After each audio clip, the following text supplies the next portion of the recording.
మహాశైలకి విజ్ఞప్తి, ఎలాంటి ప్రలోభాలకి లొంగవద్దు. దయచేసి మీ ఓటును మీరు వినియోగించుకోండి. నమస్తే అండి. మీ ఓటు హక్కుని మీరు సవ్యంగా వినియోగించుకోండి. ఎటువంటి ప్రలోభాలకి లొంగొద్దు.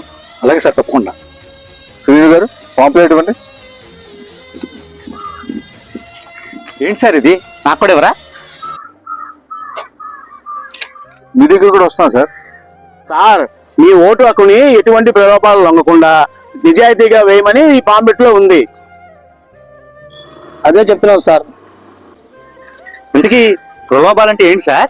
ప్రలోభాలంటే డబ్బు రూపంగాను, మందు రూపంగాను, బిర్యానీ బ్యాగెట్, చీరలకు, నైటీలకు, ఇలాంటి ప్రలోభాలకు లొంగకుండా మీ ఓటు హక్కుని మీరు వినియోగించుకొని మంచి నాయకుడిని ఎంచుకోండి. ప్రలోభాలంటే ఇదే చెప్తా అది పని. ఏంటి సార్, ఎవరి పని? మీరు చెప్పిన వాటిలో 2 ప్రలోభాలే వచ్చినాయండి. మిగతా 3 ప్రలోభాలు రాలేదు. వెళ్ళి అడుగుతాను.